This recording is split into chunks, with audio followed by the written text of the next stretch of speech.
we had the Texans and Falcons game. CJ Stroud officially has the record for longest most pass attempts without an interception to start a career, passing Dak Prescott and Tom Brady in that space. Still looked pretty great. Tough battle through it all. But this game, for me, what really stood out is Desmond Ridder. The tale of two stories that is Desmond Ridder. I looked at his stats from last year and this year, and here are the stats that amaze me. At home, his touchdown to interception ratio is 5-1, 72% completion rating. On the road, 1-3 touchdown to interception ratio, 58% completion rating. This is a guy who, when he's at home and he's comfortable, plays pretty well. He had a good game against the Texans overall. And then on the road, he's a completely different quarterback.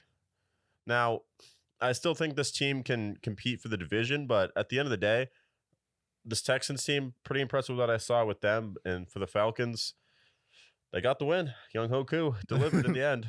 Yeah, Young Hoku delivered at the end. And I agree. Desmond Ridder is definitely bizarre because 2 games at home, pretty close game, but you kind of were confident that the Falcons were going to march the ball down the field, get the game-winning field goal to win this game, whereas versus the Lions, you only scored 3 points on the road in Detroit. And then in London, I get that's a tough environment to play, but to only get 7 points, that was pretty disappointing, especially this isn't a team that's lacking weapons. You still have Bijan Robinson on that team. Drake London has played well. Matt Collins seems like he's fitting into that system. So I feel like the Falcons should have the pieces to be good on the road.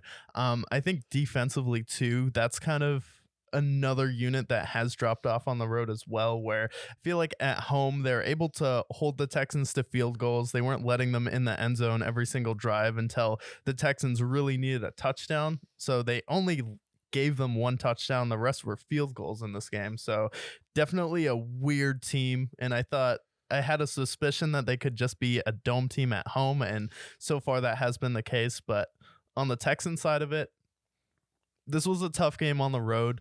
CJ Stroud was able to move the ball, wasn't turning it over. I would have liked them to see them get at least 1 more touchdown and convert on some of those early drives in the game that they had to settle for field goals, because you had 12 points that were just field goals. So I feel like this is a team that really, when they get that next big play receiver, is going to benefit from that, whether it's you make a trade for someone like T. Higgins from the Bengals, who they may or may not pay, or you just wait until the draft next year and then you go through some of the growing pains. So I feel like Texans do have a plan. I was impressed with how they play on the road, and this is a team that is lacking weapons, is lacking talent on the offensive side of the ball, where their offensive line isn't the best in the world.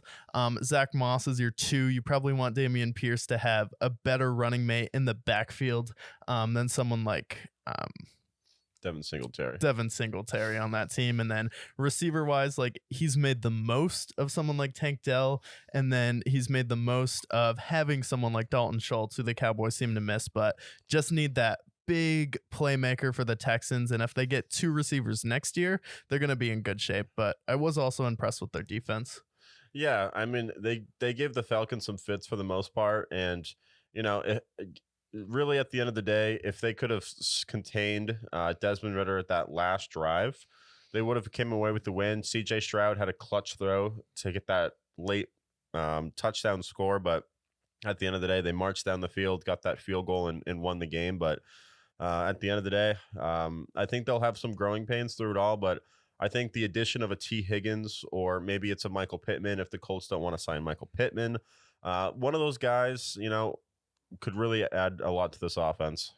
Yeah, and I definitely have faith in the Texans, where they've been able to compete in division. So if they can go out there, win a couple in division games, maybe they beat the Jaguars twice, they have a shot. I don't think they'll make the playoffs, because I think there's definitely going to be some growing pains at the end of the year for this team. But I do think they're going to be like a team like the Eagles were in Nick Sirianni's first year, or how the Lions were last year, where they're on track to be able to compete for the division win or a playoff spot by next year with another good free agency, another good draft. Definitely the coaching is on point with this team with D'Amico Ryans. He's been a great addition, another guy off the Shanahan tree, and it seems like Shanahan has instilled how to really build a coaching staff, which is where some of these guys struggle, where you go to a new team, you don't necessarily have the best defensive or offensive coordinator, which can hold a team back. And we've seen Mike Tomlin struggle with this when he has Matt Canada on his team, but